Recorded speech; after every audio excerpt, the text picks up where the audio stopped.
Hey guys, welcome to today's video. Today we're going to talk about shoulder pain. So the shoulder pain that I tend to see the most here at the clinic is shoulder impingement. Now, shoulder impingement, if it's not managed properly, can lead to obviously decreased range of motion of the arm. You're unable to carry stuff, push stuff, you're unable to work out. So there is a solution to shoulder pain. Now, you can have shoulder pain in various places, but today we're going to talk about shoulder pain that is experienced here. Right? So stay tuned and I'll tell you how to fix that.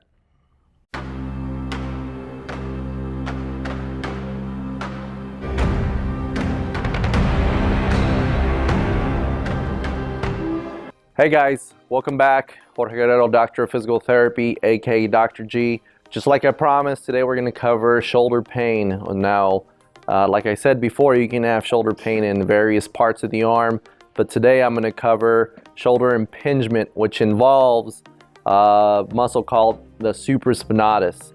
So I'm going to give you the most efficient way to get rid of this shoulder pain and to retrain your arm. That way you're able to jump back into whatever you're missing out on, which whether it's exercise, whether it's just doing stuff around the house, or just being comfortable overall throughout the day. So today we're going to bring out a special guest. He's been here before. I need to help him out. So welcome back, Seymour. All right, so what I'd like to cover with you guys is we're going to focus over the back. So today we're going to cover the shoulder girdle. The pain that I'm talking about is kind of felt here, right underneath the ball and socket joint of the arm. Now, turning Seymour around on the back side, okay? So all of your rotator cuff muscles come off of the actual shoulder blade.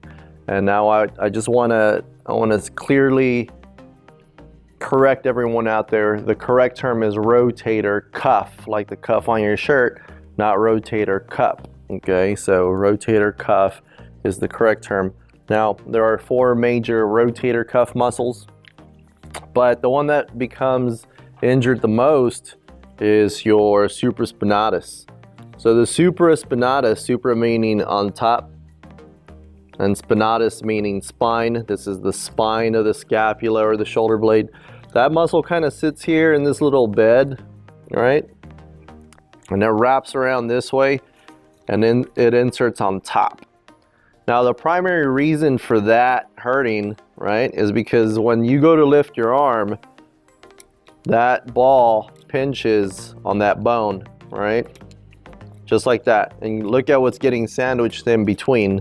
Now, Seymour's shoulder blade doesn't move, but when there's a dysrhythmia, or if there's not a proper rhythm between the shoulder blade and the arm bone, you get this pinching sensation. So if you've suffered from this in the past and you've been referred to physical therapy, you go through your traditional rotator cuff exercises, but there's an easier way to address this, and that's what I'm going to show you today.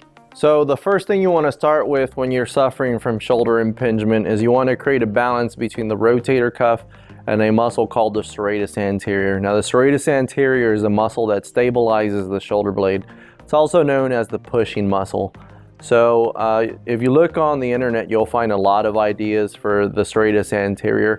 But what you want is a way to fire the rotator cuff muscle at the same time using the serratus anterior in a functional way.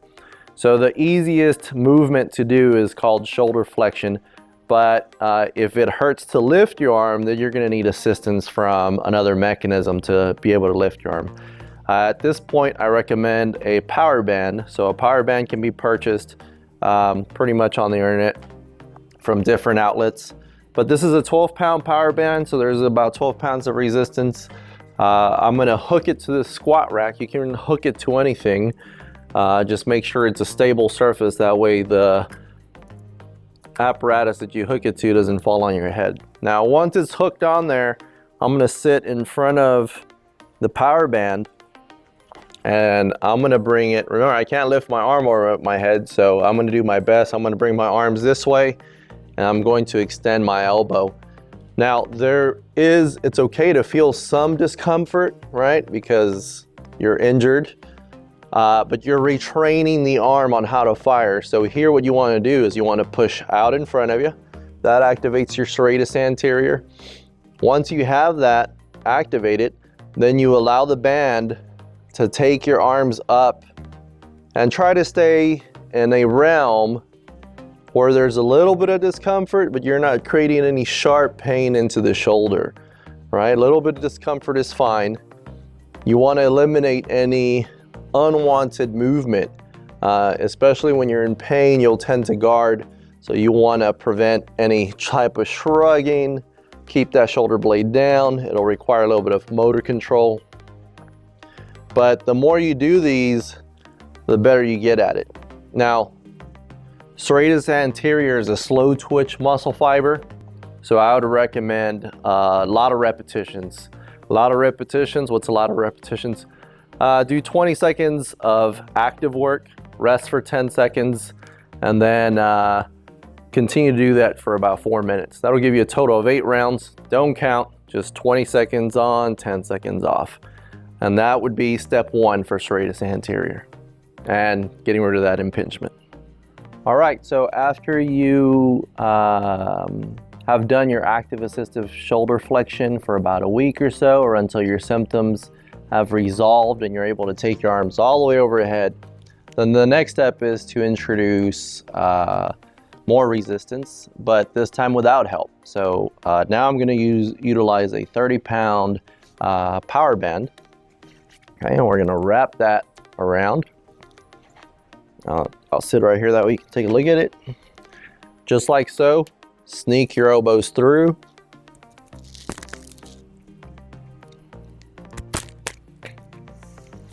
And then make sure that the band sits right across the palm of your hand, not just on your thumb, right? Because then you're going to be wondering why your thumb hurts later on.